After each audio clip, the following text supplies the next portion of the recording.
అరే గిరేం తరికవయ్యా, గద్దరన్న అడవి కోసం తండ్లాడితే ఆయన పేరు మీద అవార్డును సినిమాల అడవిని పోతం పెట్టే యాక్టర్లకు ఎట్లిస్తారు అని కొందరు. రజకార్ సినిమాల చరిత్రను తప్పు చూపించిండ్రు, దానికి గద్దరన్న అవార్డు ఇచ్చుడు కరెక్ట్ కాదని ఇంకా కొందరు. అసలు తెలంగాణ సినిమాలకే తక్కువ అవార్డులు వచ్చినాయి అనేటోళ్ళు సుతున్నారు. లేలే గట్ల చూడొద్దు, రాజకీయాలు ప్రాంతాలతోటి సంబంధం లేకుండా అవార్డులు ఇచ్చినాం అనేది సెలక్షన్ కమిటీ మాట. నిరుడు సినిమాలకు నిన్న అవార్డులు ఇస్తే ఇక 10 ఏళ్ల సంది వచ్చిన సినిమాలకు ఇయ్యాలు ఇచ్చిండ్రు. చూడరు మరి దేనికి వచ్చినాయా. 2014 సంవత్సరం అండి best film run Raja run, second best film Pathashala, third best film Alludu Seenu. 2015 first best film Rudramadevi, second best film Kanche, third best film Srimanthudu. 2016లో first best film Shatamanam Bhavati, second best film Pelli Choopulu, third best film Janatha garage. అలాగే 2017లో first best film Baahubali conclusion, second best film Fidaa, third best film Ghazi.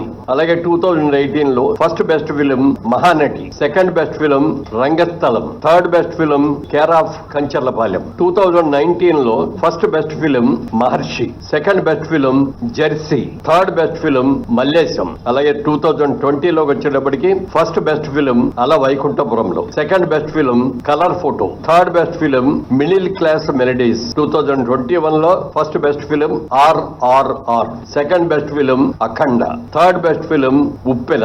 2022లో first best film Sita Ramam, second best film Karthikeya 2, third best film Major. 2023 first best film Balagam, second best film HanuMan, third best film Bhagavanth Kesari. Special jury award Prajakavi Kaloji. Special awards అని చెప్పి 6 అవార్డులను ఎంపిక చేయడం జరిగింది. NTR national award, Nandamuri Balakrishna గారికి Paidi Jayaraj film award అని చెప్పి Indian film పర్సనాలిటీగా ఆయన్ని ఎంపిక చేయడం జరిగింది.